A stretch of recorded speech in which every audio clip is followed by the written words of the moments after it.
반갑습니다. 맥드입니다. 2022년 4월 25일 비트코인 시황 시작하겠습니다. 먼저 주요 일정 간단하게 보면은 화요일 날에는 마이크로소프트 실적 발표가 있고, 그 다음에 수요일에는 에이펙스 런치패드가 있습니다. 그리고 메타 실적 발표가 있고, 그 다음에 이제 목요일이 다 이번 주에서 가장 중요한 일이 되는데, 중국의 지표 발표가 있고, 그 다음에 21시에는 미국 GDP 신규 실업 수당 청구 건수 발표, 그 다음에 실적에는 애플, 트위터, 인텔, 피자, 맥도날드 이런 주요한 기업들이 실적 발표가 있습니다. 지금 중국 같은 경우는 코로나 때문에 베이징을 봉쇄하는 움직임을 보였고, 이에 따라서 금일 상생장에서 약 3.5%가량 하락하는 모습이 나왔습니다. 그래서 이번 주 중국 지표가 있는 목요일과 금요일 잘 지켜봐야 될 것 같고, 주요 나스닥의 가장 큰 시총을 차지하고 있는 애플이 목요일날 실적 발표가 예정돼 있기 때문에 그때의 그 나스닥의 방향이 아마 그 코인의 방향을 결정하는 어떤 그 큰 움직임이 되지 않을까라고 보고 있습니다.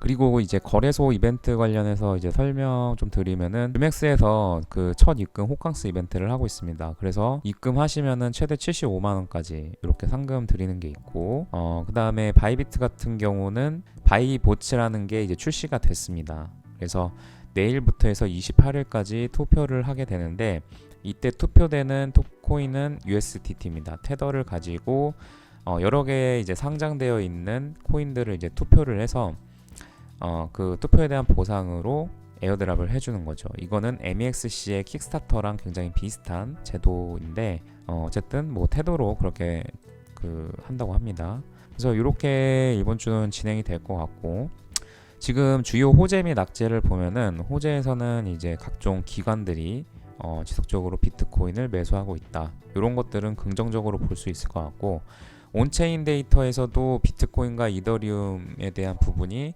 지속적인 홀더가 증가하고 있기 때문에 가격 하락에 대한 부분이 걱정되지는 않는 그런 모습이라고 볼 수가 있겠습니다. 근데 사실 지금 악재가 지속적으로 계속 터지면서 미국 지수뿐만 아니라 코인 시장에도 굉장히 안 좋은 영향을 끼치고 있는데, 첫 번째로 일단은 중국 코로나 베이징 봉쇄가 뜨면서 금이 굉장히 큰 폭락을 주도했었죠. 그리고 러시아 우크라이나 전쟁이 지속되면서 러시아 대공세를 하겠다라고 하니까 또 원자재 인플레이션이 가속되는 모습을 보였습니다. 그리고 추가로 이제 사실 제일 큰 부분인데, 연준의 금리 인상 빅스텝이라는 말이 언급되면서 금리를 50bp 인상하는 부분으로 가닥이 잡혔습니다. 그래서 5월 FOMC 발표가 사실 그 전까지가 이 시장에서의 불안감이나 그런 것들이 작용되면서 하락장을 이끌지 않을까라고 생각은 하고는 있습니다. 스리랑카 디폴트 이러한 문제들도 사실 굉장히 큰 문제라고 볼 수 있겠죠. 그래서 이제 코인 시장의 공포 탐욕 지수를 보면은 어제는 이제 24라는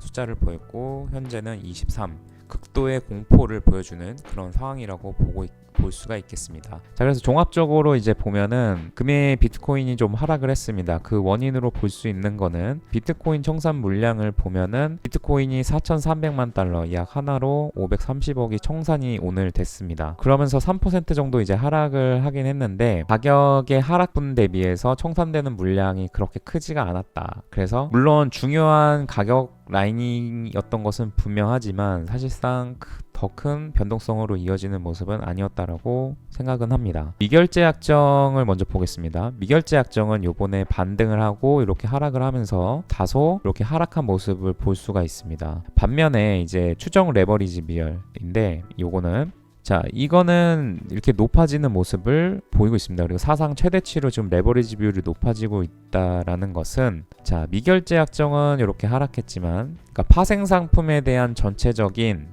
파생 상품의 포지션 보유량 자체는 줄어들었지만, 실질적으로 선물 대비해서 파생 상품의 거래에 대한 수요는 굉장히 폭발적으로 올라가고 있다라는 겁니다.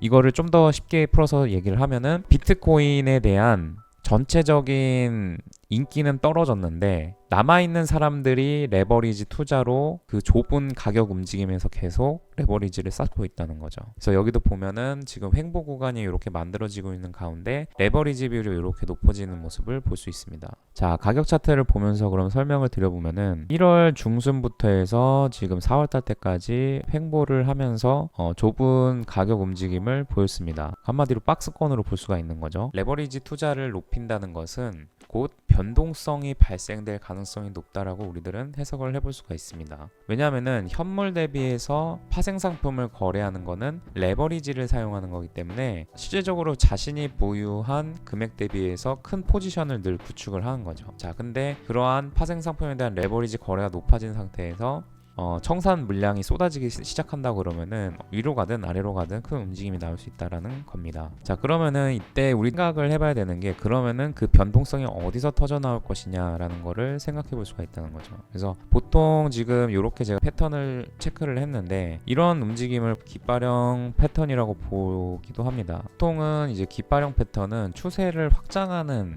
그런 패턴이라고 보는데 이런 식으로 이제 볼 수도 있다는 거죠. 하락한다고 하면 이런 식으로. 근데 이제 뭐 이게 정말 여기까지 갈지 그거는 모르겠지만 일단은 변동성이 나올 수 있는 구간을 체크해 봐라라고 한다면은 깃발형 패턴의 하변이 되는 이 부분이 변동성이 촉발되는 어떤 가격대라고 볼 수가 있겠습니다. 그래서 여기가 이제 이탈이 된다라고 하면은 이런 식으로 되돌림이 발생이 되고 돌파된 구간이 추가적인 하락이 발생이 된다면은 이렇게 쭉 급락이 30K까지 하락할 수 있는 가능성도 있지 않을까라고 생각을 하는 거죠. 물론 지금 어떻게 될지는 모르겠습니다만 좀 더 지켜봐야겠지만 이 하변이 굉장히 중요한 라인으로 작용이 될 것이다 라고 생각은 하고는 있습니다. 그래서 지금 이 쌓여있는 레버리지들이 이렇게 하방으로 발생되는 게 아니라 여기서 이렇게 일부 이탈이 된다 하더라도 이런 식으로 지지받고 이런 식의 움직임으로 움직여진다면은 좋겠다라고 개인적인 생각인 거죠.